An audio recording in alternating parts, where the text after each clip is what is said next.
बहुत सारे स्टूडेंट्स का मसला है कि वो पढ़ाई पे कंसंट्रेट नहीं कर पाते। अगर वो कोई चीज़ पढ़ते हैं तो उनका ध्यान इधर उधर चला जाता है, जिसकी सबसे बड़ी वजह आपकी स्ट्रेस है। उसके बाद आप ये जो टेंशन लेते हैं, बहुत सारे स्टूडेंट जो लाइफ में किसी मामले में फ्रस्ट्रेट हैं वो भी ऐसे मसाइल का शिकार होते हैं।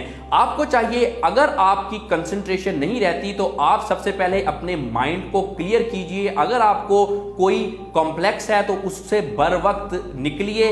आप ये अगर खुद कर सकें तो बहुत बेहतर है, अगर ना कर सकें तो आपको चाहिए फौरी तौर पे किसी माहिर नफ्सियात से रुजू करें और इस चीज का इलाज कीजिए।